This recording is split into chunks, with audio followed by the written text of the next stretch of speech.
Morning, welcome to our allotment. Well, I just wanted to share with you some of the amazing growth and bounty that we've now got going on here since we sowed our seeds a few months ago.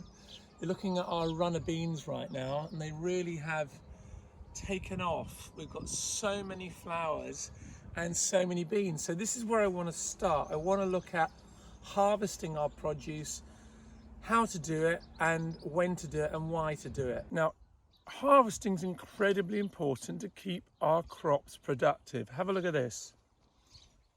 Got flowers at the end, tiny beans, baby beans, slightly bigger baby beans, immature beans, beans that are so close you can't believe it. And here we go, these are the guys we want to eat. Now, if you keep picking these beans, then have a look over here, you're going to get more flowers. If you don't pick your beans, your plant goes, job done. I've got all my pods out. I've got the seed for my next generation. I don't have to produce any more fruit now. I can relax and then enjoy the view.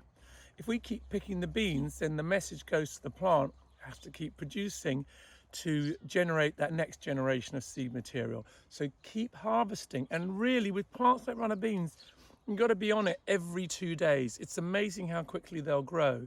The sort of length you're looking for is around 8 inches. That's the optimum size of a runner bean. So we're looking in here. See this guy?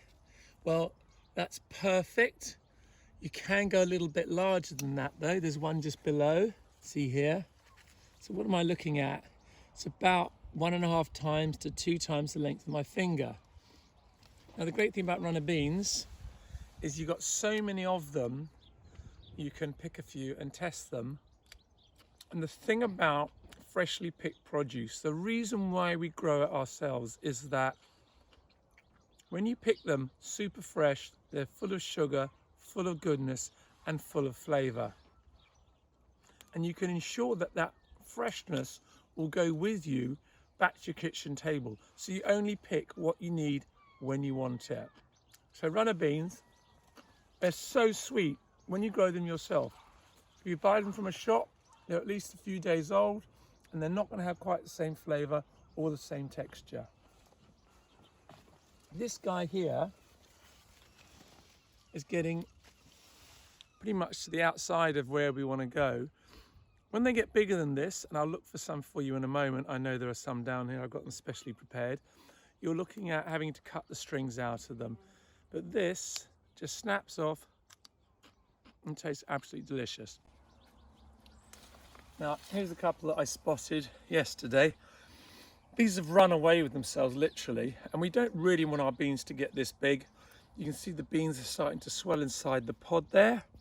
You've got this deep ridge down the back. These are still edible though, and everyone who cooks runner beans will probably know this.